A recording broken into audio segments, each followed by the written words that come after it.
Bismillahirrahmanirrahim.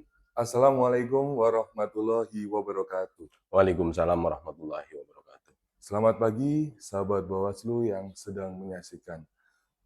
Jumpa saya kembali, Galang Uluh Prasetyo, dalam acara Obsesi, obrolan Bawaslu seputar demokrasi, edisi yang ke-49.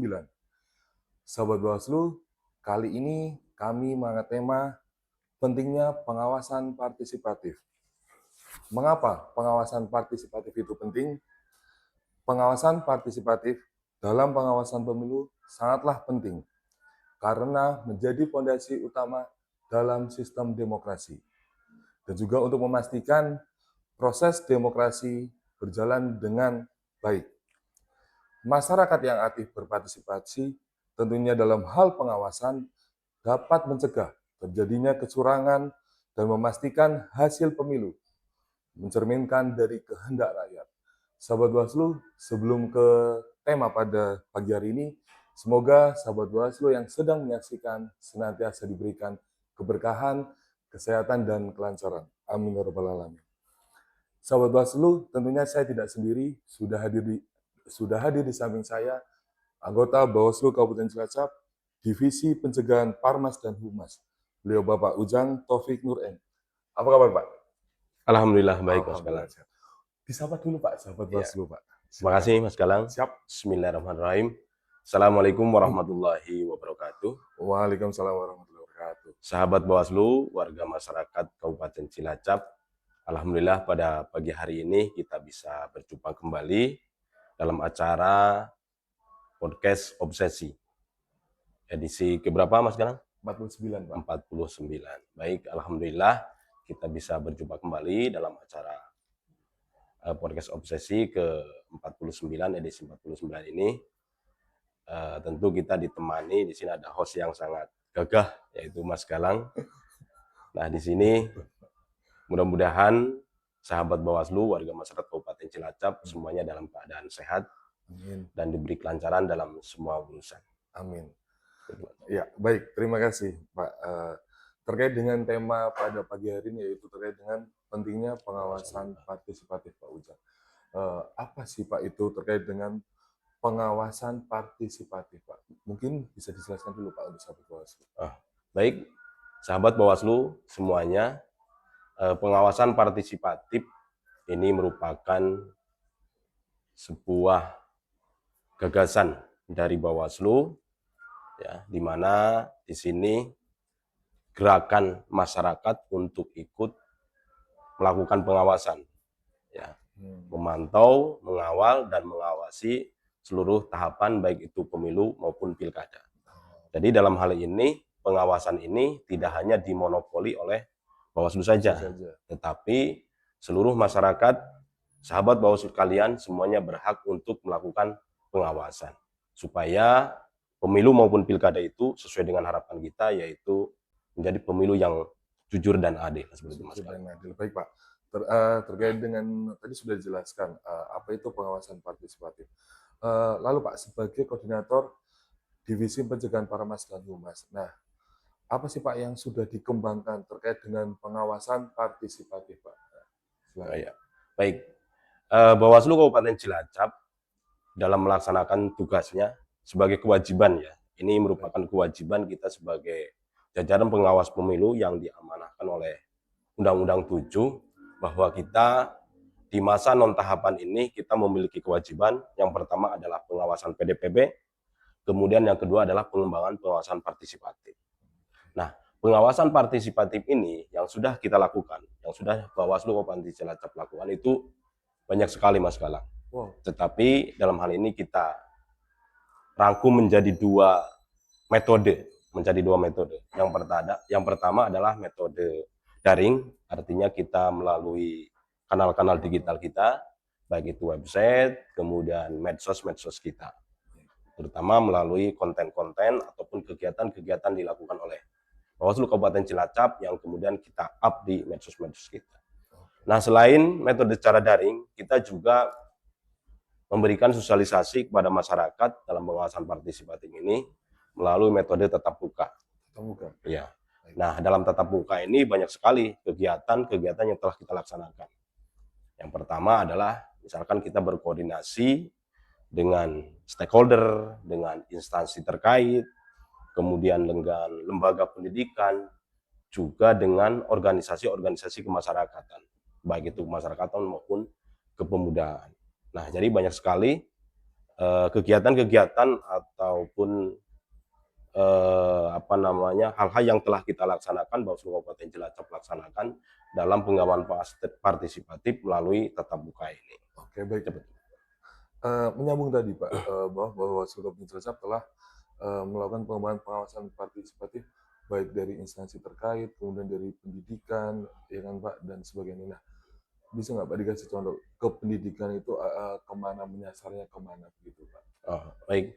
Jadi beberapa bulan ini, terutama setelah kita memasuki tahun 2026 ini ya, kita berbicara 2026, Bawaslu Kabupaten Cilacap itu kita sudah membangun komunikasi, koordinasi, baik itu dengan perguruan tinggi maupun dengan setingkat SLTA, lembaga pendidikan setingkat SLTA. Misalkan dengan perguruan tinggi, kita sudah membangun komunikasi, koordinasi, bahkan kita sudah melakukan perjanjian kerjasama ya, dengan UNUGA, ya, UNUGA, kemudian juga dengan Politeknik Negeri Cilacap atau PNC. Nah, di PNC ini kita juga sudah melakukan sosialisasi kepada mahasiswa PNC. Nah, kemudian di tingkat SLTA-nya kita juga sudah melaksanakan sosialisasi kepada para pemilih pemula. Ya. Pemilih pemula itu berarti yang nantinya memberikan hak pilih ya Pak, baru gitu ya Pak? Iya, jadi pemilih pemula ini yaitu warga masyarakat di mana nanti pada tahun 2029, pemilu di 2029 mereka baru memilih, baru melakukan pencoblosan. Nah, itu yang kita istilahkan sebagai pemilih pemula. Nah, sosialisasi yang telah kita laksanakan pada lembaga pendidikan setingkat SLTA ini, kita sudah masuk ke sekolahan-sekolahan seperti misalkan di daerah barat itu kita di MAL Bayan, ya, kita melakukan sosialisasi kepada siswa-siswa MAL Bayan. Kemudian selain itu juga di Kecamatan Karangpucung kita melakukan sosialisasi kepada siswa MAPK Insan Madani. Kemudian di Kecamatan Gandrumangu kita juga sudah melakukan sosialisasi kepada pemilih pemula yaitu siswa-siswi SMA PGRI Gandrumangu. Seperti itu Mas. Oh ya, baik, terima kasih Pak Ujang. Izin bertanya Pak, Sobat Bawaslu juga pasti ingin tahu, mengapa Bawaslu itu menyasarnya ke pemilih pemula Pak? Nah, sedih Pak. Baik, jadi pemilih pemula ini karena mereka itu baru memilih, ya, jadi pengalamannya itu nanti. Ya, mereka belum memiliki pengalaman melakukan pencoblosan, memberikan hak suaranya di TPS, tetapi mereka baru akan memilih itu di tahun 2029. Nah, dalam hal ini, karena mereka belum memiliki pengalaman, maka kita memiliki kewajiban untuk memberikan pemahaman kepada mereka. Supaya mereka tahu, mereka paham, dan mereka sadar akan pentingnya berdemokrasi. Nah, seperti itu. Nah, pada para pemilih pemula ini, diharapkan mereka itu nanti akan menjadi pemilih-pemilih yang cerdas.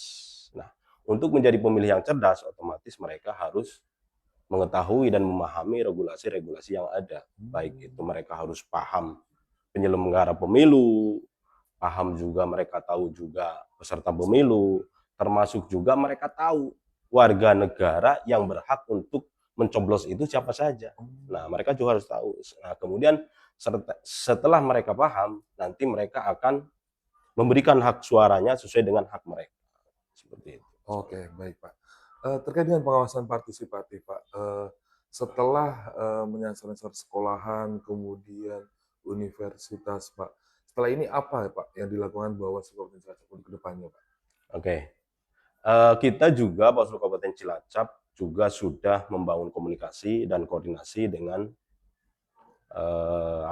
organisasi kemasyarakatan, dengan PCNU, kemudian dengan PD Muhammadiyah, termasuk juga di lembaga pendidikannya yang setingkat perguruan tinggi, kita juga sudah membangun komunikasi dengan STI Muhammadiyah, kemudian STKIP Majenang, kita membangun komunikasi, koordinasi dengan mereka, di mana tujuannya kita nanti akan diberikan ruang, ya, baik oleh organisasi kemasyarakatan, NU Muhammadiyah, kemudian lembaga pendidikan tadi STIE sama STKIP diberikan ruang untuk kita melakukan sosialisasi kepada, kalau misalkan di PCNU, di PD Muhammadiyah, mereka itu kan di bawahnya punya lembaga-lembaga pendidikan, Oh iya iya iya. terutama di tingkat SLTA-nya. SLTA. Nah, kita harapkan nanti kita bisa diberikan ruang di lembaga pendidikan Muhammadiyah maupun di lembaga pendidikan NU untuk memberikan sosialisasi terutama kepada para pemilih pemula.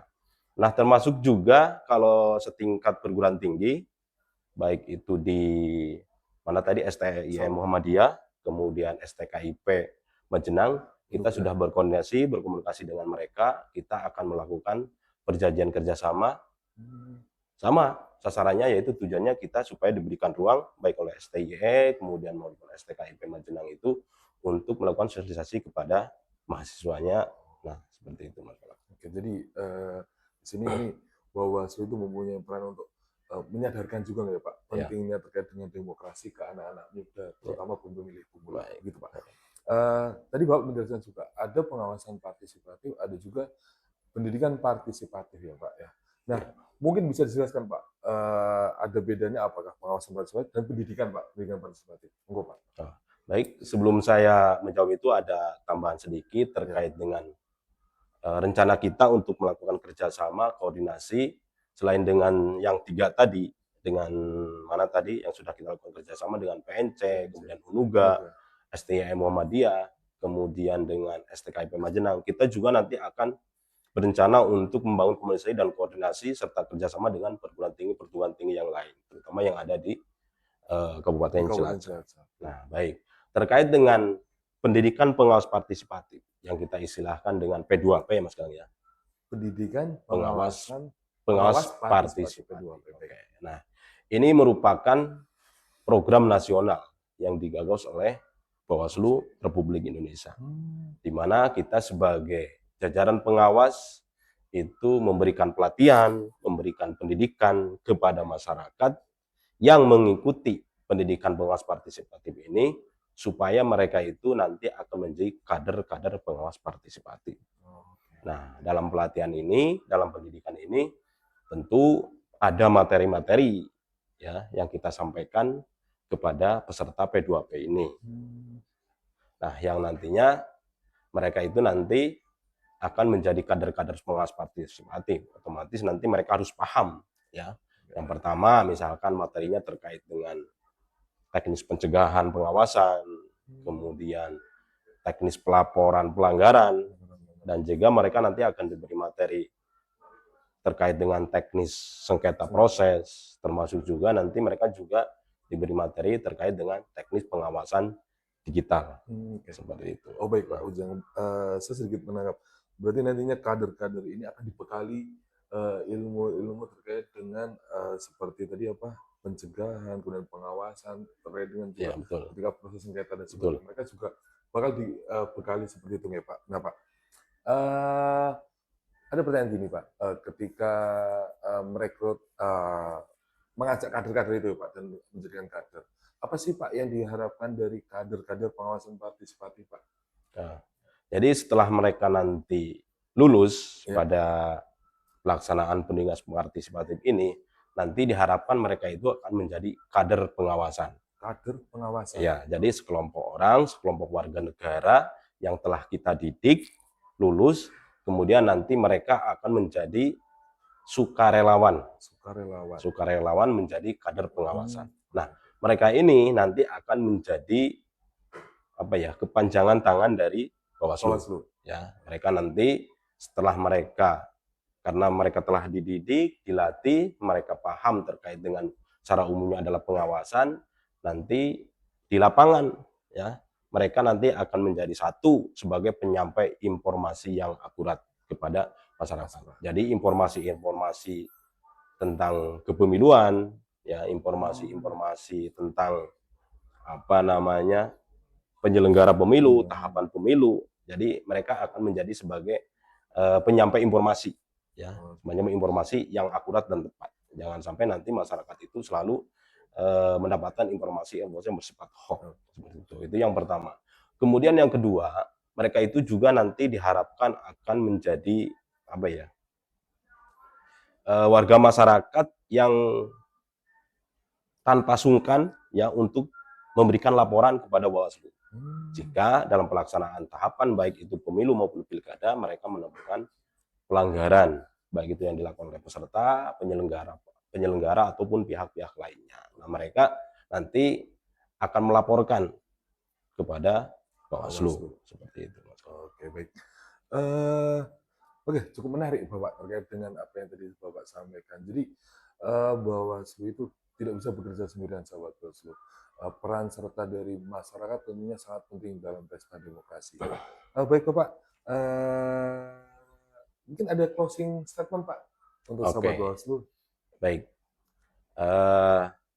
Dalam pengawasan partisipatif ini, kami dari Bawaslu Kabupaten Cilacap sangat mengharapkan kepada seluruh sahabat Bawaslu, warga masyarakat Kabupaten Cilacap, untuk selalu melakukan pengawasan, terutama besok pada tahapan pemilu 2029, ikut mengawasi, dan jika menemukan pelanggaran atau hal-hal yang itu melanggar aturan pemilu, bisa memberikan informasi atau memberikan laporan kepada Bawaslu. Oke, baik. Terima kasih Bapak.